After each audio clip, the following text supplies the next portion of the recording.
Thank you. I'd like to first indicate that I'm very pleased to be here. I thank Wendy and Phil for organizing this event. I thank Times Higher Education for coming up with this 100 under 50 type of evaluation, which I think allows young universities to be visible, and also for emphasizing quality versus quantity in terms of their rankings and evaluations. So I think this is a very good development.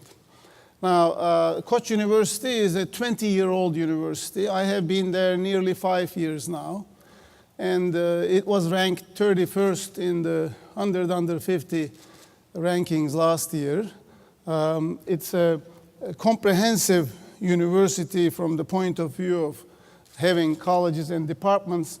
First, I'll say a few things about the university so you know the environment I'm working in, and then I will talk about, I think, the philosophy of extracting the best from a limited number of faculty and limited number of students, because this is a small university. This university was established by the Vehbi Koç Foundation. It's one of those non-profit institutions. 30% of its budget comes from the foundation every year. So its purpose is to do research and teaching and to excel in both of those. The number of students, number of faculty, you can see the data there. We have 7 colleges and 4 graduate schools, and we'll show them specifically here. I think there was a question earlier about social sciences and humanities. I believe this is very, very important. In this university, we strive to be comprehensive. We strive to achieve a circumstance in which social sciences and administrative sciences, law, and medicine and engineering and sciences can coexist and in fact take advantage of each other's existence. Because as we well know, for the next decade or two, all of the applications that will most importantly impact our societal lives is going to come from the overlap. It's going to come from the overlap between medicine and engineering, medicine and social sciences, obviously, medicine and administrative sciences. You can observe that the administration of healthcare, for example, is so crucial for the American economy. So I think we strive to be excellent in all of these areas, and we do so in this university by establishing and stringently enforcing hiring and promotion criteria from the very beginning for faculty. These are some of the degree programs. You can find them on the web, and graduate degree programs. And this university has reversed the brain drain. Countries like Turkey suffered for a long time from brain drain, with a lot of its best minds going into overseas. But 90% of the faculty in this university have PhDs from the United States, in this case. So it has reversed brain drain. Now, what is a university when we really think about it? I believe a university is a rendezvous between generations. I believe you all know that somebody who knows things, teaching to those who don't know from a podium like this, is no longer what a university should be. We all know that learning and teaching have to be done together, and it has to be done in dialogue. So sometime in the future, Phil, we have to come up with ways of measuring the quality of teaching also. And it's not just the ratio of faculty to undergraduate students or something. I think it is something deeper than that. It'll take a lot of effort to come up with that, because we need to teach as well as learn from students. Now, I say create the best environment. My colleague before me also mentioned this. In my case, I mean really create the free environment, hire best faculty, which bring the best students, and then get out of the way. And I want to be a little bolder in getting out of the way. I want to not even have teams that are developed, but let the faculty be in terms of hiring the best people. In other words, don't hire for an area, hire the best person, is the procedure that I would like to stick to. Now, I say no norms or procedures. And there's a saying by Oscar Wilde, which I subscribe to, which says, consistency is the last refuge of the unimaginative. It's really a very, very good one. And I have it on my door in my office. As you enter it, you see it. Because I believe that any attempt to pass down any norms or procedures are destructive to creativity. I believe that what we have to do is completely remove the administration. Get out of the way, in the true sense of the way, and protect the environment that you just created by allowing unusual things to happen, inconsistent things to happen, things that most people would say, well, we haven't done this before, so maybe we shouldn't do it. And, whereas it may be an unusual petition, but you should look at it as an opportunity to do something innovative. We have no department chairs at Koç University. So a school of engineering, for example, has 5 departments in it. In other words, it gives 5 diplomas, but everything in that school is handled by the dean. The dean, therefore, makes decisions that allow true interdisciplinary exchanges and alternative developments of the different faculty in different areas that are not governed by the self-interests of departments that are behind walls. Because often what happens if you have departments is the department becomes an entity that protects itself. And you can't break that wall. So Koç University is young enough that fortunately we have avoided this by not forming these boundaries. In other words, from the very beginning, you have no department chairs. You have a dean, and the deans are appointed, of course, by the president and the board of trustees. And then the dean runs that college in ways that he or she sees fit. And again, I think each college should be run by each dean in ways that he or she sees fit, rather than in ways that are dictated from the top down. So truly, in a very true sense of the word, we get out of the way of the dean. And we encourage variety and innovation by delegation. I think it's actually, when you delegate, truly let go, then you see innovation. You see that your colleagues are actually rising to that challenge and are doing things that you couldn't possibly have imagined, because you couldn't know what is best for them better than they do themselves. So the other thing that often holds institutions back is the idea that if you have liberation and remove all the boundaries, then inappropriate things can happen. In other words, people can take advantage of this to do this and to do that. I call that penalizing the many because of the few. Whereas what we should really do is liberate the many in spite of the few. So we try to use this approach. Now, faculty recruitment, hiring and promotion, of course, is the key. This is really the most important thing that a university can do. And from the beginning, one should actually stick to a very high bar and do that at all costs. And sometimes it may hurt, sometimes it may be difficult, but you should stick to it. What we do at Koç University is we use outside letters from international peers. There's really no other criteria. All hiring, promotion, and advancement is based on outside letters from international peers. And scholarship is evaluated periodically. There is no tenure. Now, effectively, the faculty are so good that no one who is a full professor or associate professor have been let go, but there's no tenure. They are evaluated every 5 years. So the result is a very high caliber faculty. I mean, we do get more than 60 applications for every position in philosophy or engineering. It's across the board. And we feel that the interaction of these areas, by the way, is very important. And most of the time, even though we are a private university, we have very limited resources. So the salaries we offer and our advantages that we offer is not extraordinary in any ways. In other words, there are many other universities who offer more.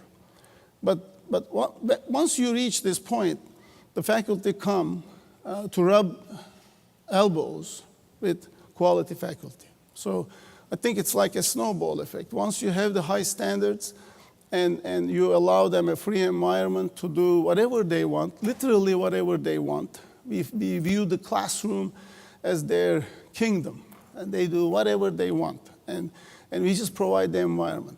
Now, we don't tell them research areas, but for example, one of the things I did as president was to establish an office of vice president for research and development with a lot of infrastructure under it. So if somebody wants to write a proposal to the European Union or anywhere else, they have to do a minimum amount of work.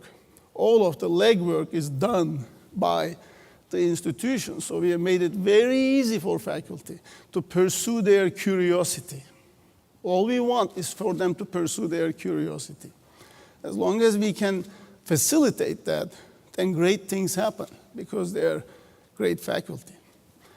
Now, they excel in R&D, and you have to, of course, have all kinds of motivational structures in place. For example, in the case of interaction with industry.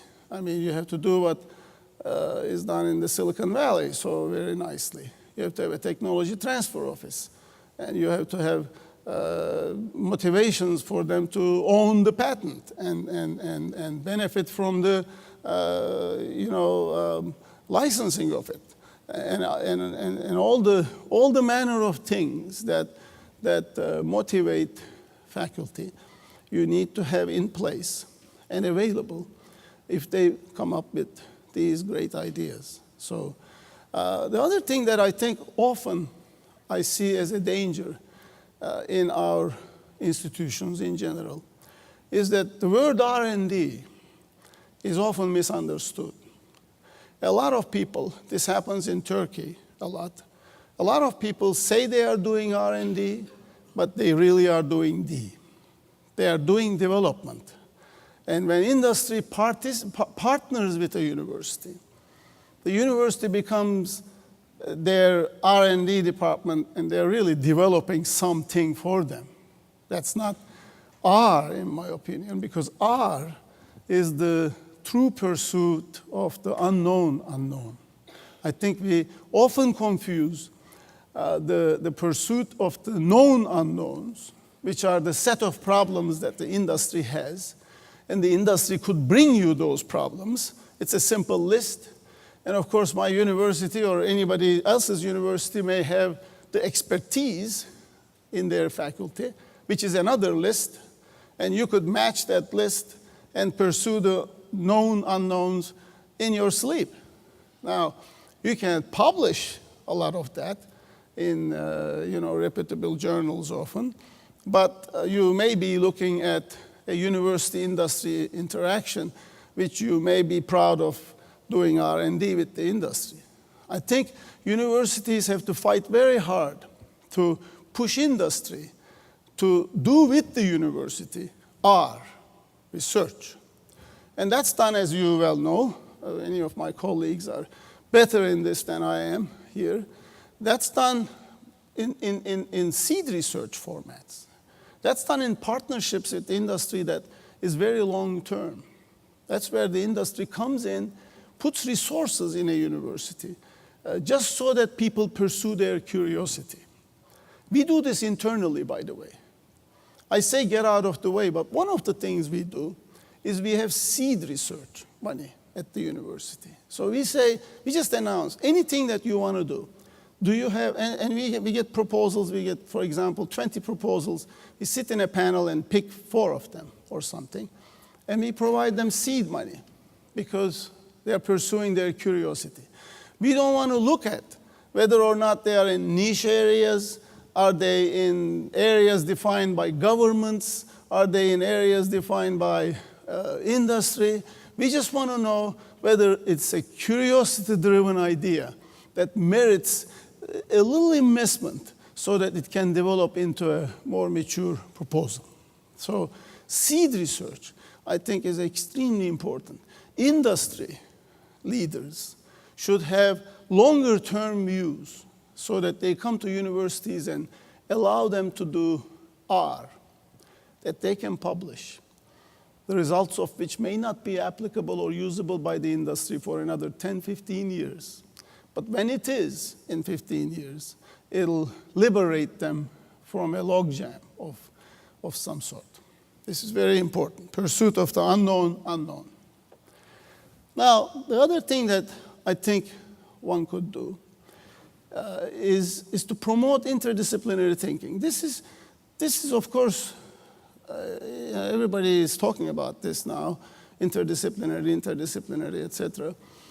But there's only one way of really promoting it, and that is to make sure that you have all the departments, however small they might be, and that all of them are above a bar of excellence, so that the people who walk out of the engineering school and as they go into archaeology in humanities and social sciences, they actually meet a person who is bright enough to be able to use the geographic information system technique that they might have, so they can write a joint proposal.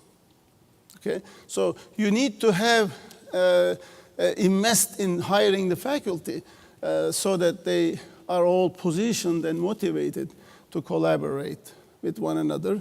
Then you get interdisciplinary thinking, because if the faculty don't do it, it never happens. Now, at the undergraduate level, I believe I'm a true believer of liberal arts. I really think that, and this university, of course, I'm only here for 5 years, so before me it was established with the liberal arts philosophy, so everybody has exposure to the full scope of knowledge of humanity, and they have the breadth at the undergraduate level. At the graduate level, it's a matter of survival, I say, because governments and industry require it, and in fact, applications require it. Now, what can you do? What else can you do? Well, you can, as I say, create the environment. So you can encourage interaction with seed research, as I mentioned, and interdisciplinary seminars. People don't like to go to interdisciplinary seminars. The engineers never want to go to a seminar by a psychologist and watch it. But you can do things by going yourself and taking your deans and other ways of serving cookies. And I think this is very important, because a lot of people, very bright people, are unaware of what else is going on at universities. This promotion of interaction is a very important topic. Okay. Now, what are the challenges for young universities? I believe that the most important challenge that I'm facing right now at Koç University is the recruitment of PhD students. This is a problem, because although Phil has come up with this 100, or Times Higher Education has come up with this 100 under 50 ranking, which liberates us from the dominance of established institutions. When a young graduate is looking for PhD schools, he's going to gravitate towards these long-established schools. So whatever I do, a young university like myself and young universities like yourselves, except for York, who is now an old university, I recognize, is going to be suffering from this. This is an incredible problem for us, because our research, at the undergraduate level, we have no problems. 84% of our students are in the top 2 to 3% of the country, so I don't have any problem in getting students. I can get any student I want. But at the PhD level, I mean, because the faculty are now getting a lot of projects. Koç University has the second largest number of grants and funding from Europe in Turkey. This small university receives the second largest number of grants. We have 3 ERC grants, for example. There's only 6 in Turkey. It also receives the second largest number of projects and amount of projects from the Turkish NSF. And the faculty are potentially going to get a lot more. The R&D funding has more than quadrupled in the last 2 years. But we need students. So how do we find students? We actually go global. We doubled our PhD intake the year before. We are going to increase it another 25% this year. And there isn't enough students in Turkey who are interested in PhD and who are above a bar of excellence that we are seeking. So we are now fighting in the global marketplace with the established name brands. I think this is a major, major problem, and the competition from the name brands is fierce. So because we have no money problem, I mean, we have the grants, we have the R&D projects, so we are able to fund these people, but how to bring them to Koç University is a problem. Anyway, I think that free environment, minimized boundaries and norms, and interdisciplinary thinking may give us an edge, I'm saying, but I don't know how to go around this PhD problem. Thank you very much. Very, very good. Very good. Thank you very much. I mean, that's an interesting challenge you posed there. Can we take some questions? Again, signal, turn your back to us, say who you are. Right in the middle there, please. Simon, just here, second. Thank you. That's great, thank you. Thank you. My name is Mohammed Al-Baili from United Arab Emirates University. My question is, you mentioned in your presentation that you follow or you allow high degree of autonomy and freedom for your deans. You don't dictate anything on them. So it's up to them to decide what activities, what their agenda would be. How would you ensure that they are subscribing and following in achieving the university vision and mission without any oversight from your side as the Vice Chancellor? Very fair question. The deans are appointed at Koç University for 3 years. They can serve for an additional 3 years. It's 3 plus 3.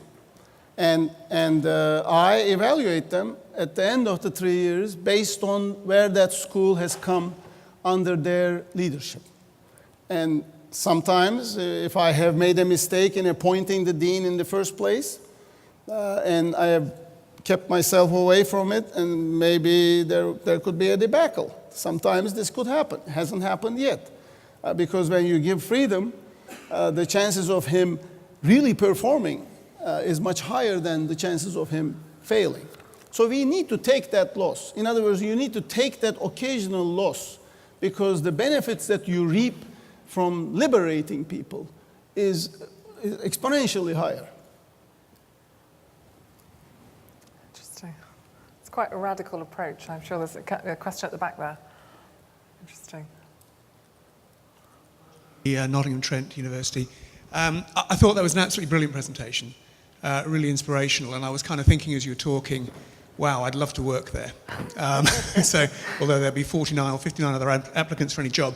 But my question was, much of what you're talking about made it so attractive, which was the absence of boundaries, the freedom, the interdisciplinarity. It sort of sounded a bit like an SME in sort of early startup phase.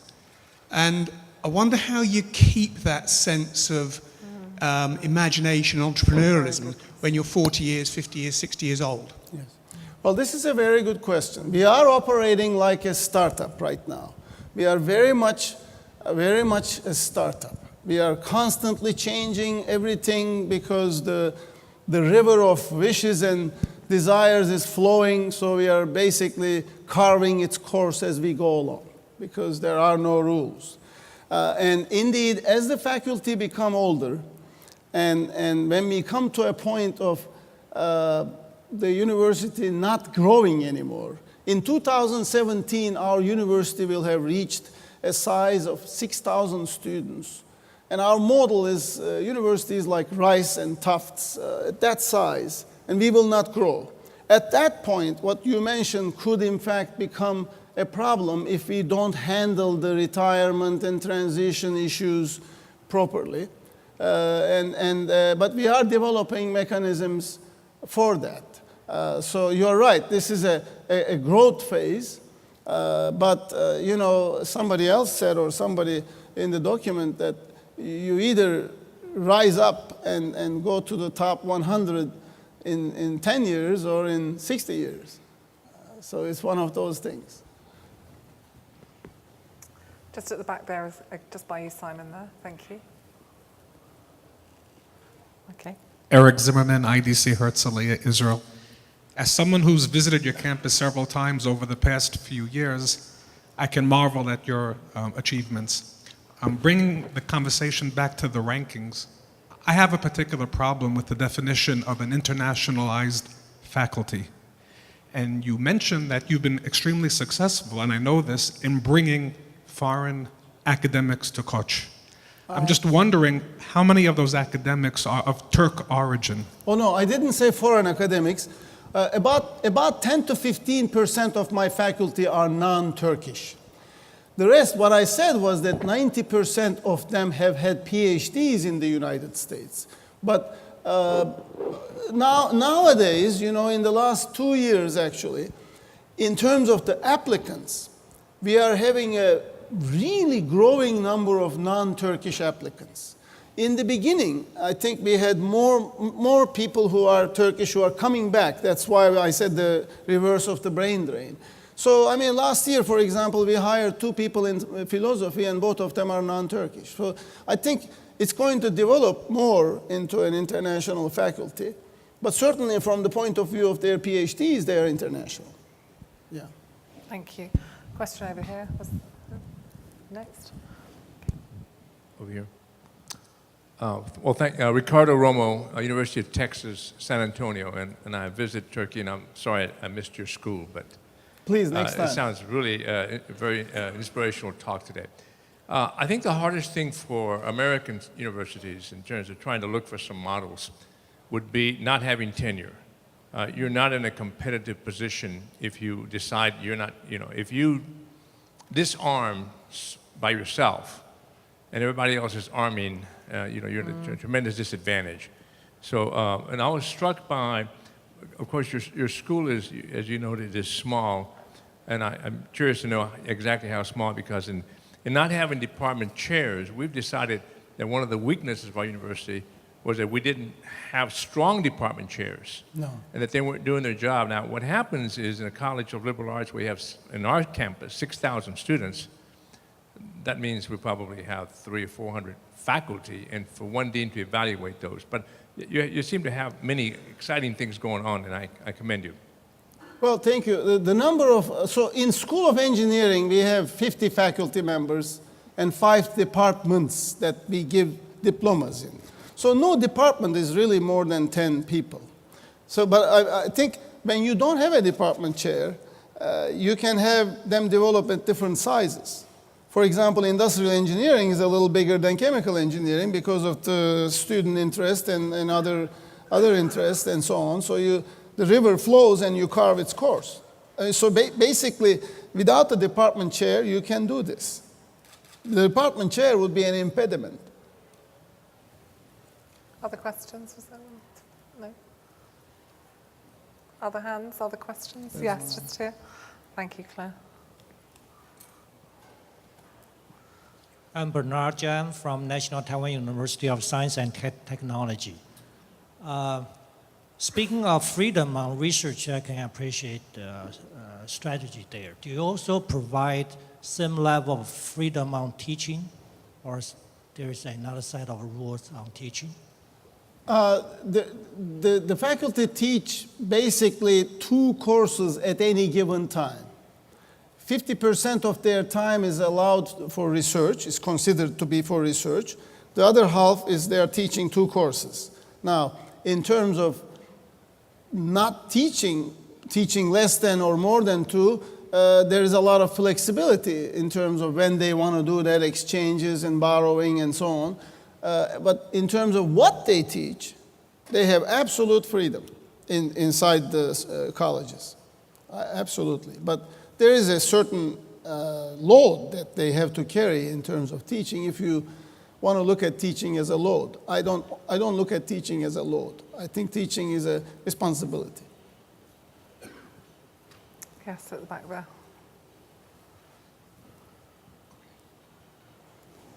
Mike Faborode from Committee of Vice Chancellors of Nigeria. I'm intrigued by the concept of the freedom, no departments, just faculties. But I noticed that in the appointment of deans, they were appointed but not elected, and I just would like to... Not elected, absolutely not elected. It's not a democracy, it's a republic. You see, I think academic institutions cannot be democracies, because then very funny things happen. Basically, but they are appointed, and the faculty's views on each appointment is very thoroughly obtained and evaluated. So right now we are searching 2 deans, for example. Every faculty member in those colleges is able to write whatever they want, and those writings unanimously, anonymously come to me, and then I use that, and together with, of course, my colleagues for that determination. But it's not a vote, no. It would be horrible to have a vote. Yeah, it's very interesting, but I just really like to have... I mean, that's not freedom. I mean, that vote is not, well, okay, I guess I said that. Yeah, right. I mean, just to share the experience of other universities. Yeah, well, okay. Who elect their deans, just to know if this is the best template or the model that we should adopt. Sure. Thank you. Sure. Thank you. Other comments or questions? Yes, just here. Thank you, Simon. Marina Calloni, University of Milano Bicocca. One of the main problems we face in Europe, in Mediterranean, but also post-socialist countries, the problem of brain drainers. That is that we prepare very good young academics, but then they leave, and then it's difficult to have them back. You mentioned in your presentation that your university is quite attractive, also in terms of to have back brain drainers. Do you have specific policies, or just to give, specific funds for research, laboratories?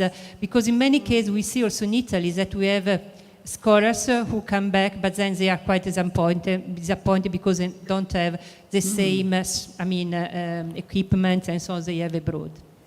Well, okay, so we basically provide them the research environment, but we don't give a whole lot of startup funds or anything like that in specific areas. As I mentioned, consistency is the last refuge of the unimaginative. So we don't have a startup package that we give to everyone. But if a faculty have a specific need for some equipment or other environment, we do provide. Now, in social sciences, especially, we are able to really hire competitively now because in the United States, there isn't a whole lot of positions open in social sciences. So a lot of the faculty students who have done PhDs overseas come back. But in engineering also, in technical areas, they come to rub elbows with the faculty because the faculty are really very good. And the students are in the top 3%. So the undergraduate and graduate students are extremely good. So I think we can't compete with the very best of the universities, of course, globally, but we compete quite well. Yes. There's a question here at the front. John Concannon, University of York. We heard this morning about the importance, it was the tertiary education organisation talking about planning and benchmarking. So how are you evaluating, how you're mandating your deans to carry out particular aspects of their work? How are you measuring that? Okay. And how do you communicate that to instill that sense of connectivity between your academic staff and what you're doing as president? Right. So we have a benchmarking. I mean, as I mentioned, we have goals. So for example, we want to reach to the size and distribution, if you will, of universities like the ones I mentioned, Rice, Tufts, Dartmouth. And we know the parameters of those universities, and we strive to reach to those parameters in a global way, but in our own way. And the deans, we have weekly discussions with the deans. We have full understanding of their mentality and my mentality without looking over their shoulder. They know they have freedom, but they also talk. And the dialogue, I believe, changes my opinions, changes probably their opinions. Thank you very much. I think I've got one question here and then I'll come back to you. I'm very interested in, given the freedom available, oh, sorry, I didn't do what I'm supposed to do. It's Sorry. fine. I'm Dr. Maureen Powers. I'm the Dean of Students at Plymouth University in the UK. What I'm interested in is whether or not the freedom has resulted in innovation, whether or not the fact that you're not giving instruction about what has to happen or how it has to happen has resulted in similarities to what we all think of as a standard structure for a university, or whether or not the teaching is different. Are they literally still lecturing? Or are they doing very experiential kinds of things with a very different model? Are students engaged in new ways? Has there been genuine change? Or has there just been freedom that allows a level of flexibility but hasn't necessarily moved to a complete paradigm shift in the educational process? So, as you establish freedom, you have to, as I mentioned, you have to also make some things that are available for them to change what they are doing. So one of the things that I did when I first went there is to establish the Koç University Office of Learning and Teaching. And I told them that if you wanted to teach better or learn better, this office is available to you voluntarily. And this has been in place for 4 years now, and it has dramatically changed the way some faculty are teaching. Admittedly, 25% or so are taking advantage of it yet, because I'm not going to dictate them to take advantage of it. But it has really made it possible for them to explore new ways of teaching, the flipped classrooms, and we are now getting into online, and we just signed up with Blackboard, which is, I guess, one of our sponsors here, etc. So it is happening. It's slow, but it is happening. Thank you. Okay. Thank you. Jukka Mönkkönen, University of Eastern Finland. One question about the research infrastructures, which are very often, at least in the natural sciences and medical sciences, extremely expensive. Hundreds of thousands of euros per one equipment. How do you deal with this type of long-term building of research infrastructures in your total freedom world? Well, okay, so we use the Turkish government, some internal funding. For example, Turkish government planning agency provides infrastructure funding. So one of our proposals 3 years ago, we got the equivalent of $10 million from them to establish a very nice center for surface science, nanosurfaces, and that provided the infrastructure for a lot of proposals that then was, spring from that. We also provided some, every year we put little amounts in our budget to build molecular biology and genetics laboratory facilities. It took us 3.5 years or so, but we now have extremely modern facilities. And other things, as I mentioned to you, we have European research grants, and we have second largest funding coming from Europe, so it comes with grants. So we haven't had infrastructure problems so far, but every year, at the end of the year, when there is a little bit budget relief, we ask the faculty, we say, is there something that you're burning to have? But you can't, and we often use it. that you don't have any long-term strategical planning for building a... We don't have any long-term strategic planning, but we would if the faculty brought demands to me. In other words, if the faculty brought demands, then we would make room for it. But that hasn't been happening. Okay, final question then at the front.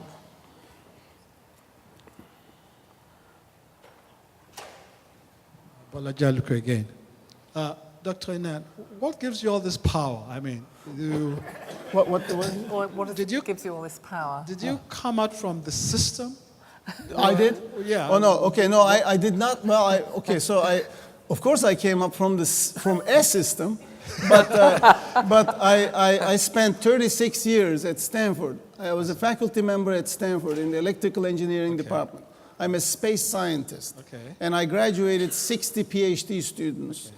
And in the system itself, I mean. This system? Yeah, I mean, in the sense this system, the president at a university like mine has reasonable power. Okay. I mean, but not infinite power by any means. I have the deans, I have an academic council. I mean, I think maybe it is because I can convince people. Okay. I can convince people of the merit of something that I believe in, because I only defend things that I very deeply believe in. But you have it's a private university. So it is not encumbered by government bureaucracy as much as it would be if it was not a private university. But still, it is under the Higher Education Council. So every time I have to open a department or change the diploma that I give, the number of students I admit, etc., are all controlled by the government. So it is not a free reign at all, because it gives a diploma that is recognized in Turkey. So it is governed by the government, but it is private in terms of its internal operation. Very good. Thank you very much. Thank you very much. And can we thank you for giving us a really inspirational speech? Thank you very much. Thank you.